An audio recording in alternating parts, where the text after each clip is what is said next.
What's up, guys? Welcome back to the Sports Degenerate podcast. We have another waiver wire show for week 4 for the people that are new to this channel. I create a separate episode for each position. So, quarterback, running back, wide receiver, and tight end all have their own episode. So, whether you are watching on YouTube or listening to the podcast, check out the feed. The reason I do that is because every fantasy manager has their own needs. So it depends what you need. Go ahead and listen to that episode or listen to all of them. And the criteria I use for these players. All of these players are rostered in under 30% of ESPN leagues. So I use the ESPN site, but whatever site you use, these guys should be pretty available. So that's how we do things. Let's hop into it. I have 6 tight ends for you guys. Like I mentioned, all under 30% rostered. First off, before I start that list, David Njoku and TJ Hawkinson are both under 30% rostered.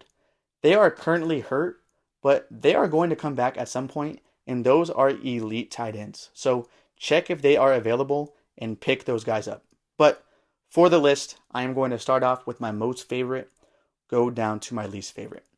My number 1 pickup this week is Tyler Conklin for the Jets. Aaron Rodgers looked like his old self last week, and he peppered Conklin with targets. Conklin had 5 catches for 93 yards last week, and it's never a bad thing to have a piece of an Aaron Rodgers offense. So number 1 pickup, Tyler Conklin. Number 2, we got Cole Kmet. He had 10 catches last week, and Caleb Williams has really struggled throwing the ball downfield. So I think Kmet will continue to get a decent amount of short area targets, probably like 4 to 5 catches a game. So he is a solid option if you need a tight end. Number 3 is Zach Ertz for the Commanders. He's had over 8 points in 2 of 3 games this year, which is solid for a tight end. And this Commanders offense has looked pretty good. Look what they did last week to the Bengals. So there's always upside for a touchdown in this offense. But I still think he gives you a solid floor of around 3 catches a week, which is good for a tight end. Number 4 is Pat Freiermuth for the Steelers. He's been a solid part of the Steelers offense so far this season. He's had 4 catches in all 3 games, which is great for a tight end. He doesn't have much upside just because the Steelers don't throw a lot, but if you're looking for like 7 to 8 points a week, he will give you that 100%. Number 5 is Taysom Hill for the Saints. You have to check the injury report because he didn't play last week, but he always has upside. We all know that. He can easily give you a 20-point week because he runs the ball, passes the ball, and catches the ball. I also think the Saints are going to get him more involved this week because they lost last week, but we all know he can give you a 0. He might not even be involved at all. He might get hurt. That's why he's so low on the list, because he has a low floor, but we all know his upside. Number 6 is Hunter Henry for the Patriots. He was my number 1 waiver wire tight end last week, but Austin Hooper outperformed him last week and got way too many catches for my liking.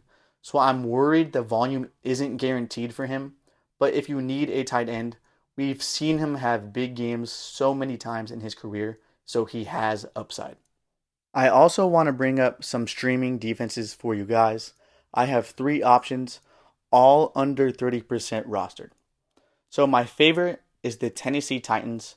They have been a really good defense this year, and now they play the Dolphins, who have Tim Boyle and Skylar Thompson at quarterback.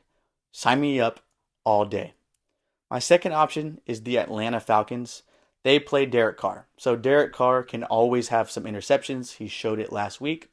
And the Falcons played pretty good against the Chiefs. They didn't give up a lot of points. They intercepted Patrick Mahomes. So I don't hate this option this week. And my last one is the Rams. The Rams aren't a very good defense, but they play Caleb Williams, who gets sacked a lot, has turnovers. So it's not the best defense, but I don't hate the matchup. So those are some streaming defenses for you guys. Like I said, I have a separate episode for each position. So check all of them out. Thanks for watching. Thanks for listening. I love all of you.